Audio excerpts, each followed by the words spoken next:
Você já parou para pensar o que impede as pessoas de simplesmente saírem por aí, fazendo o que bem entendem? Por que precisamos de leis, governos e regras? Em 1588, nascia na Inglaterra um homem que dedicaria sua vida a responder essas perguntas. Thomas Hobbes veio ao mundo em um momento peculiar, quando a poderosa armada espanhola ameaçava invadir seu país. Não à toa ele mesmo dizia: "Nasci gêmeo do medo." E esse medo moldaria toda a sua visão sobre a natureza humana. Mas calma, não estamos falando de um pessimista qualquer. Hobbes foi um dos maiores filósofos políticos de todos os tempos, e suas ideias continuam extremamente relevantes até hoje. Sabe aquela frase, "o homem é o lobo do homem"? Pois é, foi ele quem disse. Mas o que ele queria dizer com isso? Não era simplesmente que as pessoas são más por natureza. A questão é muito mais profunda. Hobbes acreditava que todos nós somos movidos por 3 forças básicas: medo, desejo e autopreservação. Pense bem. Quando você está com fome, sede ou se sente ameaçado, até onde você iria para satisfazer essas necessidades?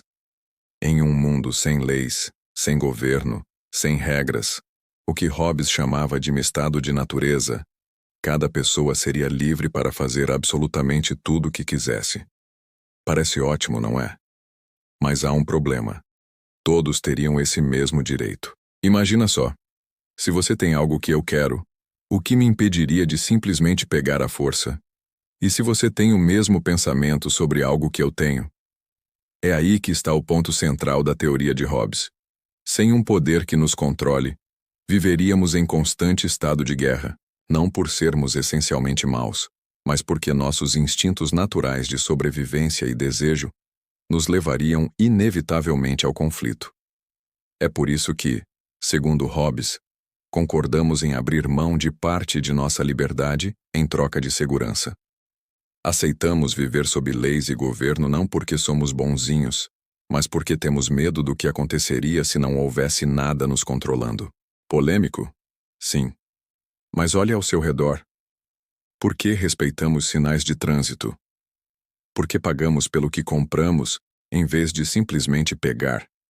Será que é só por bondade? Ou também pelo medo das consequências? Hobbes nos faz questionar se nossa civilização é realmente tão civilizada assim, ou se apenas encontramos uma forma eficiente de controlar nossos instintos mais básicos. E aí, o que você acha? Será que Hobbes estava certo sobre a natureza humana? Deixa seu comentário aqui embaixo. Se você curtiu esse conteúdo, não esquece de deixar seu like e se inscrever no canal. Tem muito mais conhecimento filosófico vindo por aí. Até o próximo vídeo. Pode parecer radical, mas a lógica é simples.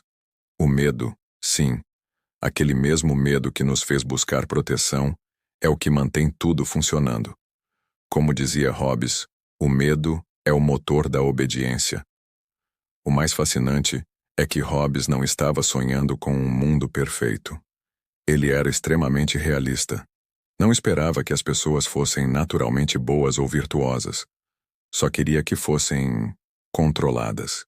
É claro que hoje temos uma democracia muito diferente do que Hobbes imaginava, mas suas ideias sobre o medo, a ordem social e o poder ainda nos fazem refletir sobre como organizamos nossa sociedade.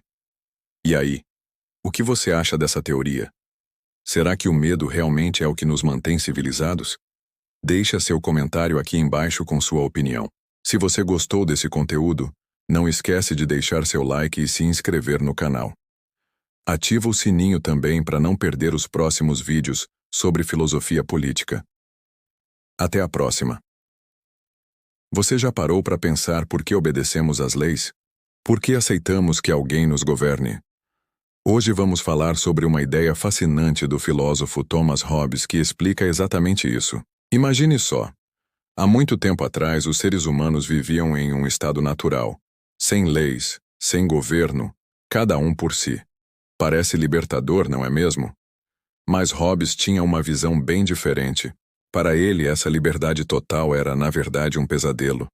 Um mundo onde todos podiam fazer o que bem entendessem era um mundo de medo constante. Afinal, quem garantiria que você acordaria vivo no dia seguinte? E é aí que entra o conceito genial do contrato social. É como se todos nós tivéssemos feito um acordo silencioso. Ok, vou abrir mão de um pouco da minha liberdade, mas em troca quero segurança. É tipo um acordo coletivo onde todo mundo concorda em seguir certas regras para não viver com medo. Mas calma que tem mais. Para esse contrato funcionar, Hobbes dizia que precisávamos de alguém no comando. Um líder forte, um soberano com autoridade suficiente para fazer valer as regras. Tipo um árbitro em um jogo de futebol. Sem ele, o jogo vira uma bagunça, não é? E sabe qual é o elemento-chave que mantém tudo funcionando? O medo. Isso mesmo que você ouviu. Hobbes dizia que o medo é o motor da obediência. Não é um medo paralisante, mas aquele receio saudável das consequências que nos faz pensar duas vezes antes de quebrar as regras. O mais interessante é que Hobbes era super realista. Ele não acreditava em contos de fadas onde todo mundo é bonzinho naturalmente. Ele entendia que os seres humanos precisam de limites, de estrutura. Não porque somos maus, mas porque somos, bem, humanos. É como se Hobbes tivesse criado a primeira explicação científica de por que vivemos em sociedade. Não por amor, não por bondade natural, mas por uma escolha racional. Preferimos abrir mão de um pouco de liberdade do que viver com medo constante. Fascinante, não é? Como uma teoria de séculos atrás ainda explica tanto sobre nossa vida em sociedade hoje. E aí, o que você acha? Será que Hobbes estava certo? Deixa seu comentário aqui embaixo. Se você curtiu esse conteúdo, não esquece de deixar seu like e se inscrever no canal. Tem muito mais conhecimento filosófico vindo por aí. Nos vemos no próximo vídeo. Já imaginou acordar um dia e descobrir que não existe mais polícia, governo ou qualquer tipo de regra? Parece o começo de um filme de ação, não é? Mas essa reflexão perturbadora foi exatamente o ponto de partida de um dos maiores filósofos da história, Thomas Hobbes. E sabe qual foi a conclusão dele? Sem essas instituições, viveríamos em um verdadeiro pesadelo. Um mundo onde cada pessoa só pensaria em si mesma, onde a lei do mais forte prevaleceria. Hobbes chamou isso de estado de natureza. Pense comigo. Se não existisse nenhuma autoridade, o que impediria alguém de simplesmente pegar o que quisesse? Sem consequências, sem punições, sem justiça. É assustador, não é? Segundo Hobbes, nesse cenário a vida seria solitária, pobre, bruta, curta e miserável. Palavras fortes, eu sei. Mas ele tinha um motivo para ser tão pessimista. Hobbes viveu em uma época de guerras civis na Inglaterra e viu de perto como as pessoas podem se comportar quando as estruturas sociais desmoronam. Seria como um jogo de sobrevivência, onde cada um luta pelos recursos disponíveis. Imagine seus vizinhos como potenciais ameaças, suas posses sempre em risco, sem poder confiar em ninguém. Sem agricultura organizada, sem comércio estável, sem desenvolvimento tecnológico. Apenas o básico instinto de sobrevivência. Foi pensando nisso que Hobbes escreveu sua obra-prima, O Leviatã. O nome vem de um monstro marinho bíblico e não foi escolhido por acaso. Para ele, precisávamos de algo igualmente poderoso para manter a ordem. O Estado. É como se fosse um acordo coletivo. Todos nós abrimos mão de uma parte da nossa liberdade em troca de segurança e estabilidade. É por isso que pagamos impostos, obedecemos leis e respeitamos autoridades. Não porque somos naturalmente bonzinhos, mas porque é a única maneira de evitar aquele caos total. Polêmico? Sim. Pessimista? Talvez. Mas olha só que interessante. Mesmo depois de quase 400 anos, ainda debatemos as ideias de Hobbes. Quando discutimos sobre o papel do Estado, direitos individuais versus coletivos, ou até mesmo nas conversas sobre distopias, lá está o pensamento dele. E você? O que acha? Será que Hobbes estava certo sobre a natureza humana? Ou somos naturalmente mais cooperativos do que ele imaginava? Deixa seu comentário aqui embaixo. Quero muito saber sua opinião sobre isso. Se você curtiu essa viagem pela filosofia política, não esquece de deixar seu like e se inscrever no canal.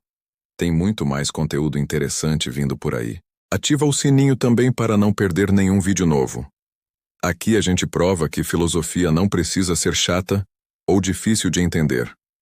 É só uma forma diferente de olhar para o mundo à nossa volta. Até o próximo vídeo. Você já parou para pensar que, mesmo em pleno século XXI, ainda vivemos cercados por conflitos, guerras devastadoras, ódio nas redes sociais, insegurança nas ruas? Parece que Thomas Hobbes, aquele filósofo do século XVII, estava mesmo certo sobre a natureza humana. Sabe aquela famosa frase, "O homem é o lobo do homem"? Pois é, ela continua assustadoramente atual. E não é à toa que precisamos de tantas câmeras de segurança, senhas, grades e muros. O ser humano, deixado por conta própria, ainda carrega aquele instinto primitivo que tanto assustava Hobbes. Foi por isso que ele propôs o Leviatã. Não estou falando daquele monstro marinho, mas sim do Estado como conhecemos hoje. As leis, as instituições, todo esse sistema que mantém nossa sociedade funcionando, é como uma coleira invisível que nos impede de mergulhar no caos total. Mas aqui vem a parte complicada. E quando esse mesmo Leviatã, que deveria nos proteger, começa a mostrar suas presas? Quando o Estado abusa do poder, quando a vigilância se torna sufocante, quando a burocracia parece mais um labirinto sem saída, Hobbes diria, ainda assim, é melhor que a alternativa. Porque num mundo sem regras, sem lei, cada pessoa seria juiz, júri e carrasco. E convenhamos, já é difícil confiar nas instituições. Imagina confiar em cada indivíduo com seu próprio código de justiça? Mas talvez a reflexão mais perturbadora seja esta. O caos que tanto tememos não está nas ruas, nas guerras distantes ou nos noticiários. Ele mora dentro de cada um de nós. Aquele impulso de furar a fila, de sonegar impostos, de fazer justiça com as próprias mãos. São pequenos monstros que carregamos e que precisam ser domados. O Leviatã moderno não é apenas o Estado. São também as redes sociais que nos vigiam, os algoritmos que preveem nossos desejos, as câmeras que registram cada passo. Estamos mais controlados do que nunca, mas também mais protegidos dessa nossa natureza selvagem. Então, da próxima vez que você se irritar com uma lei aparentemente boba ou com uma burocracia excessiva, lembre-se. Talvez seja o preço que pagamos para não voltarmos àquele estado de natureza que tanto apavorava Hobbes. Porque no fim das contas, o verdadeiro monstro não é o sistema. Somos nós mesmos. E você, o que pensa sobre isso? Deixe nos comentários sua opinião sobre como equilibrar segurança e liberdade nos dias de hoje. Se você gostou dessa reflexão, não esquece de deixar seu like e se inscrever no canal para mais conteúdos como este. Ativa o sininho também para não perder nenhuma novidade. Até o próximo vídeo e lembre-se, às vezes o monstro que tentamos combater está apenas se escondendo no espelho.